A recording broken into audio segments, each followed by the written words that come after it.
The West Wing. Sports Night was running. Was it a hard sell because of the nature of it, or did Sports Night help it Well, I along? well, I think no, I don't think Sports Night helped it any because Sports Night was struggling. It was sort of thought of as a critical success, but ratings challenged. So, and that was a lot. There were a lot of stories about that. And I think that the journey of West Wing predated me. That I think it was a hard struggle. I think the reason that Sports Night and West Wing were written at the same time, that NBC held on to West Wing, not sure that they would ever do it, was simply because of the Monica Lewinsky situation, and the country wasn't ready for a show about the White House and the Oval Office, and an idealized version of that nonetheless. So I think they put it on the back burner for a while. Then we did Sports Night, which was great for me because then my relationship with Aaron solidified in a way that I don't think I would have ever gotten the West Wing pilot if it had been done 2 years earlier. Uh, so while we were doing Sports Night, we then began to talk a lot about wouldn't it be great if we could get West Wing off the ground and sort of do that. And then John Wells, who was involved, and Scott Sassa, who was very instrumental at NBC, to sort of go, you know what, let's pull this out and let's do it and let's have the balls to do this. And they did. And so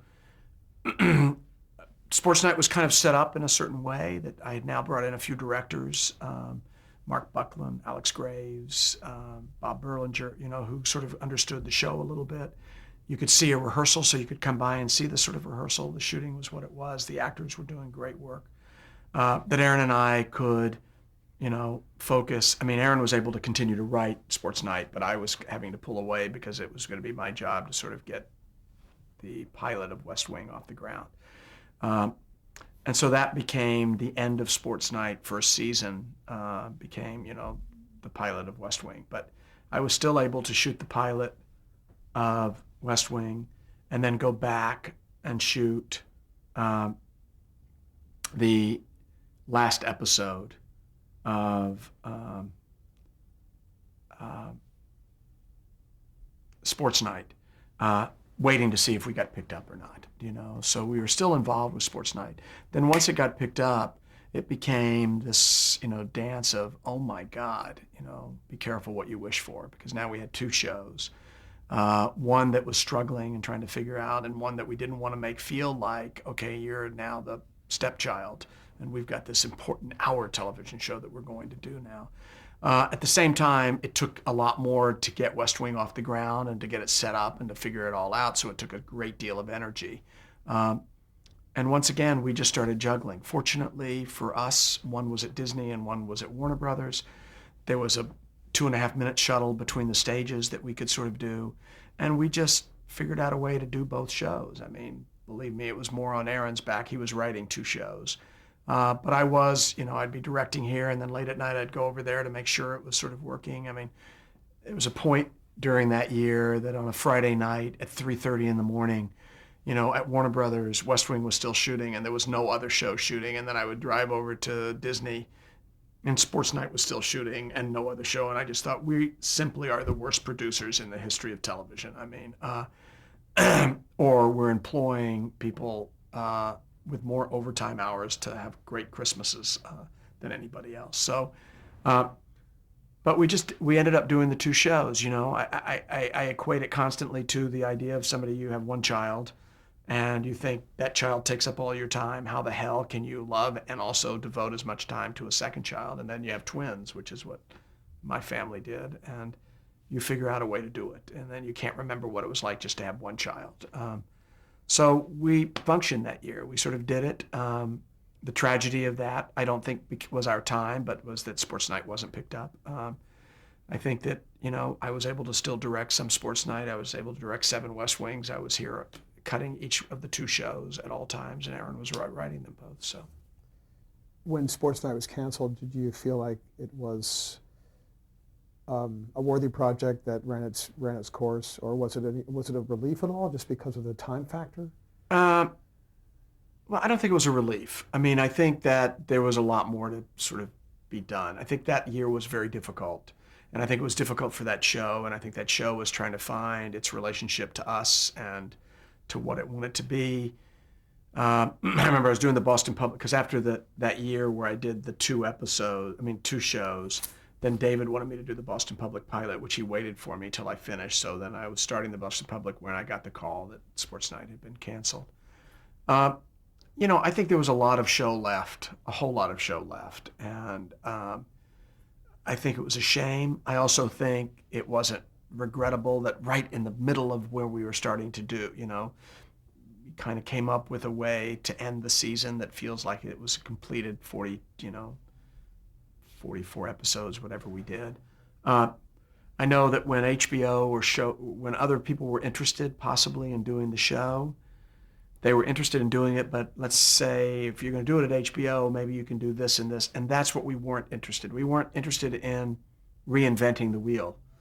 We were happy with the wheel. There wasn't anything about Sports Night that we looked back and gone, boy, if we did it this way, and we didn't have a chance to do that. We were doing the show we wanted to do, so we only wanted to continue to do the 45th episode as opposed to the first episode of the new Sports Night. That we knew we weren't interested in doing that. So I think it did die its natural death by being pulled. I would have liked one more year. I think if we had had another year, I think we would have figured out a better balance of how to do two shows at once. And I think the show would have been better for it. And the truth of it is, the show was, at the end of the second year of Sports Night, when I think it's Entertainment Weekly comes out with the 100 television shows and their increase or decrease, their critical analysis of whatever it was. Only The Practice had a greater increase from the end of the year before to the end of the next year in viewership. We had like a 20% increase in viewership. The show was actually doing okay. It was ticking up. It was sort of doing okay. I just think it created so much controversy at ABC. It was so difficult for them to do that show at that time. I think that they were always blasted, that anybody would write about Sports Night. They would write, oh, Sports Night, but ABC keeps trying to ruin it. That they just kept getting hit. We weren't the most open and available producers in the world to sort of go, oh, do you need that? So I just think overall it was like, you know what, just get rid of this thing and we start over and we do more traditional sitcoms. Maybe we'll do better. Aaron Sorkin, like David E. Kelley, writes some amazing dialogue. Right. And you found a very innovative way that became a signature for you. Right. To move that dialogue along without it just being sitting in a room talking. Tell me about that, those oneers, the walk and talk shots right. that move action, but yet there's a lot said. Well, I think Sports Night and West Wing, they were sort of somewhat different styles, even though I believe that they looked very much similar, and I accept that. Sports Night was, I remember reading his words, and there was energy in the reading of it. I never felt like I was kind of reading it. Well, that's a long scene about this. It was like, I just remember much like when I was 12 years old and I went to New York. Wherever I went in New York, I just kind of felt it. And I immediately felt the energy of his writing. So if I felt the energy of his writing in Sports Night, which was a somewhat, classical half-hour television, how do I make that energy translate visually? And part of that would be the excitement of doing a live show on air in New York City at night. So in this limited way of what you're sort of confronted with in half-hour television, how do you translate that visually? And part of that was that they themselves, the people themselves, feel what I felt when I read it. That they have a lot of energy. They're all type A personalities. They move around a lot. They have this. So it kind of first started with, it was a way of shooting that I had always done, but it was specifically those particular words which I felt he writes with a metronome in his head. It's not a metronome that I completely hear, but I hear a different one. Sometimes most of the time it's in sync, sometimes it's not, but there is a music to the way his stuff works. And so it feels that there's a choreography, therefore, as opposed to just a staging. And I think that's how it came. It was sort of instinctual in reading it.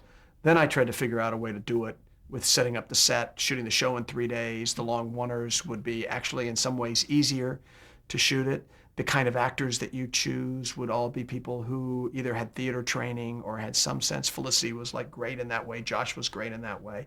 Peter Krause had that. Josh Molina. They all were people who were sort of gifted in, it's probably going to be a more interesting performance if there's not a cut. Felicity Huffman. Felicity Huffman. If I'm able to do this all as one take and then land and keep doing the scene, and I bring these cameras in and you can sort of do it, it could create the kind of energy so that the whole set had that sort of energy to it, and his language had it, so it sort of followed suit. That was the sort of palette for Sports Night. It was fun to do. It sort of changed the dynamics of how to shoot. It was also another way. I knew I couldn't get dollies. The Steadicam became my friend in there because not so much as the visual device as the physical device, which is I had to go through doorways and down halls, and I certainly couldn't lay down track. And it was this great piece of equipment that happened in my lifetime so that I could sort of use it and exploit it. I couldn't have been the same director 35 years ago.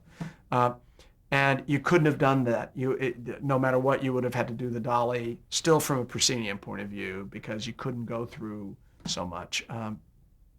So it afforded me the ability to shoot it that way. West Wing was a little different. When I read West Wing, which didn't have necessarily the same sort of we're on air and you know it's about time and the countdown's there. It had a little bit more of a classical, even though his words had this rhythm. But I had been lucky enough to have spent 2 nights in the Lincoln bedroom, well before West Wing. It happened because we happened to be close friends with people who were very, very close friends with the president and the first lady at the time, the Clintons. And so without having to pay an enormous amount of money to sleep in the Lincoln bedroom, we got invited there, and we did. And I remember on the second day when we were leaving, I was down in Betty Curry's office, in front of the Oval Office, and I was waiting there, and I was kind of watching, and I'm the son of immigrants, and I've been sitting there, and I can't believe I'm at the doorstep of the Oval Office, and all I remember is anybody's movement felt important to me. It was like in the most important office building, it just felt important. And now they probably were asking Betty Curry what she wanted for lunch, and by the way, do you want this? But the doors were open and the president was coming in and he sort of went out and George Stephanopoulos came in and Cisneros was there. And I just read that was the Secretary of Agriculture. And I just remember what I was feeling like in there. And so when we realized we were going to do West Wing and we had already sort of set up a style that I knew worked for Aaron's words, then what became really important was how does the audience feel what I felt when I was sitting in Betty Curry's office. And a lot of that was just the motion, because if it was stagnant, no one was there. But so the design, by having glass and by being able to see, that you wanted to feel like it never ended. Whatever you were doing, somebody else was doing equally as important somewhere else. And there were all things being juggled in the air. And the other thing that was sort of important, and it's kind of the way Aaron writes, and it's what I was talking about David at the time wasn't writing, is Aaron's equally interested in, all right, I've got a scene inside Josh Lyman's office, and they have to go to the Oval Office. Well, he's writing a scene getting to the Oval Office, rather than now we cut and we're in the Oval Office. So that was a scene. And I realized, anytime you shoot, you're shooting scenes. So the movement getting from point A to point C, B is a scene. And so we started that's why the set had to be all interconnected, because I wanted it to feel like the day never ends for these people. And so visually, it sort of just suited both the material, his writing, and in that case, West Wing, the world that we had to let people know this is the most important office building in the world. How close was the set to the actual configuration of the actual West Wing?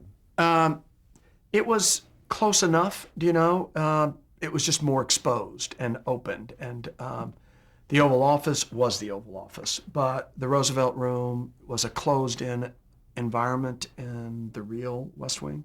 And we put, French doors and glass, and John Hutman, who was a production designer, and Tom Del Ruth, who was a cinematographer, and myself all sort of got together to sort of say, here's what we're working with. How do we expand this to still keep it in a world that you would believe? I mean, people now who go to the West Wing on tours are shocked. Wow, the Roosevelt Room doesn't seem as nice as it did on the West Wing. They're assuming that is the way it really looks. But so we just took a lot of licenses, and things that were downstairs we put upstairs. The lobby is a much grander lobby in ours. It's the lobby from John Kennedy, not the lobby that is there now, because they kept having to force it to get more and more office space available. And part of what we were trying to do with the set was to create on one floor 4 or 5 different environments, both physical and visual lighting wise, so that there's the bullpen, which is overheads. There's the Oval Office, which is classic. There's a Roosevelt room, which feels. There's a mural room, which is different. There's a communications bullpen, which is lit. They're all lit differently. So you feel like you're going into 4 or 5 different office buildings, which is all in one office building. Was Martin Sheen the first to be cast? He was the last to be cast. He was the very last to be cast. Tell me about the casting process. John Spencer was the first person cast. He was, we had a wish list of a lot of people, and again, we thought we might get to do the pilot. If we got picked up, this show would never last. They'll never let us do this show. So all we were sort of thinking of is, who could we get to do this? And Martin was not on the list of presidents. I mean, there was James Earl Jones and Sidney Poitier, and I think there had been a thought to be an African-American president. And at one point, John Spencer, who had done Trinity, sort of said, for Leo, what about someone like John Spencer? And both of us were like, well, John Spencer would be great if we could get somebody like John Spencer. And they went, what about John Spencer? So John came in and read one of the very first casting sessions. And he read Leo, and all 3 of us, he left the room, and we were like, oh my God, somebody can play one of the characters. We know that. And he was sensational, and he was cast right away. We didn't read anybody else. He was the first person cast. So in some ways, just the longevity of the show, and after John passed, that it was right to sort of stop the show. He started from the acting world and kind of ended with him too. And then it was just this slow. Brad Whitford had already had a relationship with Aaron. So Aaron was very, very interested in Brad playing, Josh. I wasn't so sure of that, I made Brad kind of go through hoops, which he resents me for still to this day. But just to make sure that dynamic would really work, Rob Lowe came in and read for us and was really good. What we were frightened of, which goes back to how do you work with ensemble. I was very frightened that this was an ensemble piece. This was not, the Rob Lowe show. Not only because of Rob Lowe as a personality, but the audience to sort of go, oh, is that the show with Rob Lowe in it? We weren't, or even Martin Sheen at that point. It was sort of like, if they're there, they're part of this ensemble. And then it was a slow progression, of various people. Richard Schiff came in. Eugene Levy was also reading for that part, strangely enough. I can't imagine that show with Eugene, even though he read brilliantly. And Richard got it. Allison was one of the, last people. There's 3 people that she was reading against that came into the studio, and she was just this sensational, I knew her from Room with a View. Not Room with a View, Arthur Miller Bridge, whatever the play was that she was in. Bridge Too Far. Anyway, she had been on Broadway at the time. And so the pieces just started to slowly come together. Again, you don't really know, because an ensemble is until all the pieces are there. So as you're casting one, you're thinking about the next. And we sort of got all the way through, and we still didn't have a president.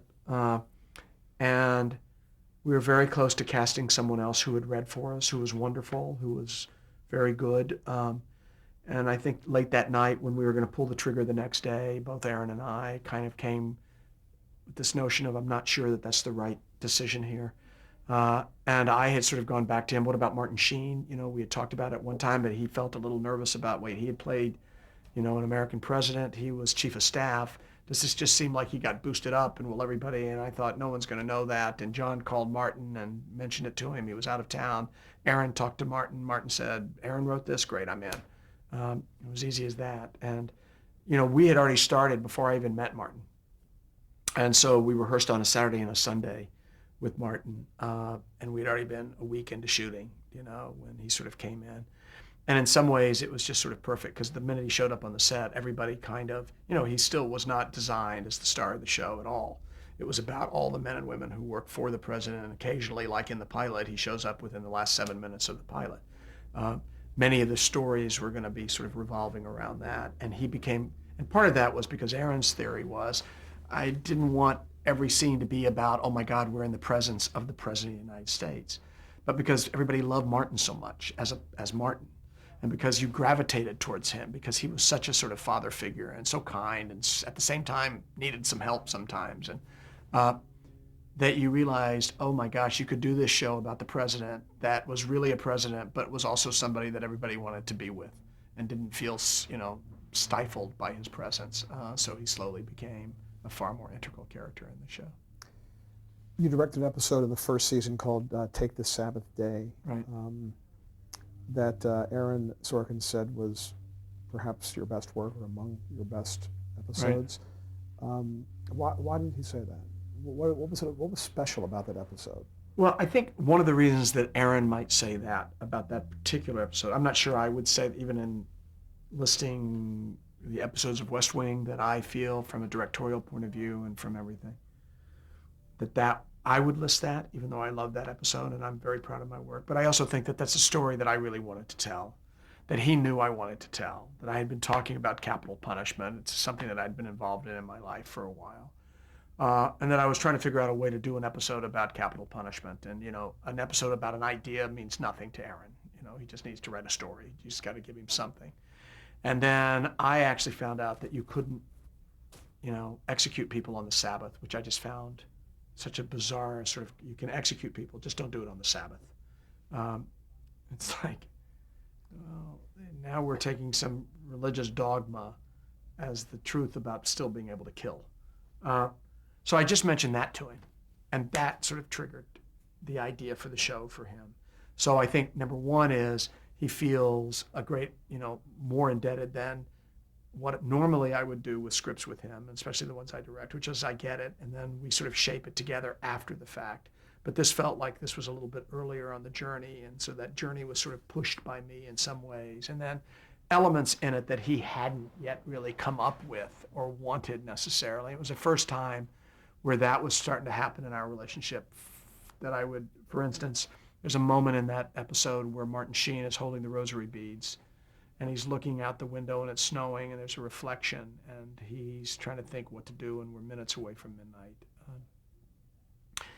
And I thought it was important for the show, which Aaron never believed it, that this mysterious figure out there that's being killed, that person had a mother, that person had somebody who didn't do any of this, that this guy is going to be killed for. It was a bad guy who was being killed. But his mother was, and I always had this image, she's holding a pair of rosary beads too.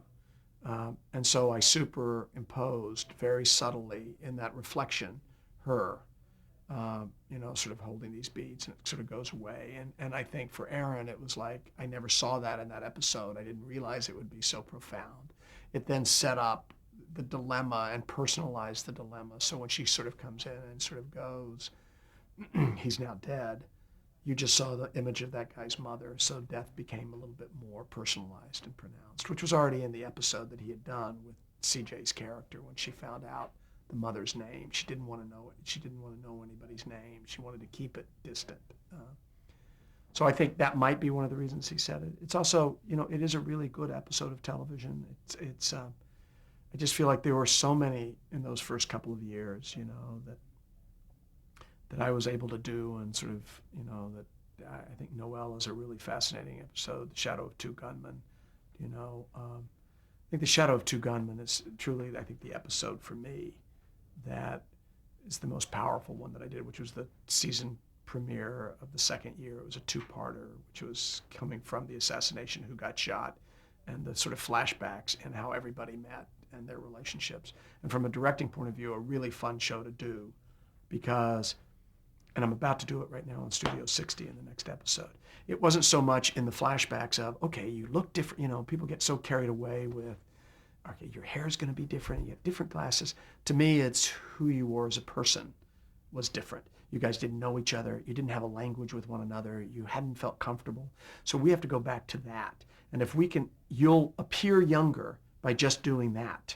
And it was the best compliment that I ever got, that people went, God, I mean, the characters actually even seemed younger in the flashbacks. What did you do? It was like nothing.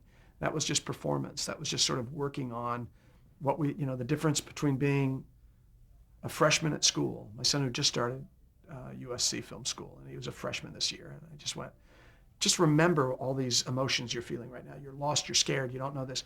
When you're a senior, it will be so remote from you. And there's going to be somebody walking on that campus who's feeling all of that. And you're going to have almost no connection to it anymore. But that's it. It will be so different. And that was the sort of fun thing. And the episode of Studio 60 that we're just about to do is how Matthew Perry's character met Sarah Paulson. And there'll be a flashback on the first day that they were working together. And he's remembering that first day. When the issues the issues came up for the episodes for West Wing, was there a conscious effort to steer away from certain things that were controversial, or was it pretty much free form in the ideas of what to go forward? I think it was free form. I don't think there was anything that we ever went, we shouldn't handle that. So any criticism of being, some said that the show was too liberal or Right. something, that really didn't enter into the picture of... It didn't. You know, look, the truth of it is, this president was a liberal Democrat. In some ways, he was, he was hawkish about the military, but he was a liberal Democrat. And it's still my contention that one of the reasons that the show worked is that we did choose an absolute political passion that he had, and we went for it. I think the problem with most political shows is they try to, look, I think it's the problem with most politics. You try to straddle the middle there, and I'm not going to offend anybody this way, and you lose your passion. The people that I've met in the world of politics, they are unbelievably passionate. They have sometimes almost no awareness of what anyone else is feeling because they're so immersed in their own passions. These are people who have gotten to this point. So we made a very clear decision that we will not back down from what their politics are. Yes, it was easier to choose those politics because they were our own, but I think it was easier to choose those politics because they're better storytelling. I think when you can get to the common man, or you can get to the, that's just better storytelling. It's classic Frank Capra. It's classic. It's not just because Hollywood's liberal. It's just in telling stories. It's not necessarily that it's right or wrong. It's just I think there were more stories to tell. What feedback did you get from the actual West Wing? And did the sitting president, has any president responded to the West Wing? Oh yeah, most of them. Certainly President Clinton, at the beginning of the show, they didn't have any idea what this show was about. After the first year, it was near also the end of his term. We knew all the counterparts. John Spencer had a relationship with Leon. It wasn't Leon Panetta at that point. It was the other chief of staff. But they had constant relationships. Everybody knew everybody's counterpart. The president had been incredibly generous with us. Joe Lockhart, who was the press secretary, came and we did a correspondence dinner film. We were invited to the West Wing all the time. It was like kind of amazing. And we were always saying in that second year when people would sort of go, it's the West Wing against the Sopranos. And I remember being in Washington once and we had shot all night, and then we were invited to the sit room. And we could all go in the sit room, and we were sitting in the Situation Room. And I said, if we were working on The Sopranos, which I think is a great show too, we'd be at like some clam bake right now. But we're getting to be in the sit room. So they were enormously available and open to us. And then we had the Democratic National Convention was in Los Angeles the second year, and we gave a big party on the set. And the president showed up, the first lady showed up, many senators showed up. So they were sort of walking in our fictitious set, wanting to get pictures. I remember Senator Leahy wanted to get a picture in the Oval Office. I was like, you get to go to the Oval Office. You don't need a picture in our fake Oval Office. And it was this sort of weird Pirandello moment where, the real people were actually on our set. And, We're going to change tape. Okay.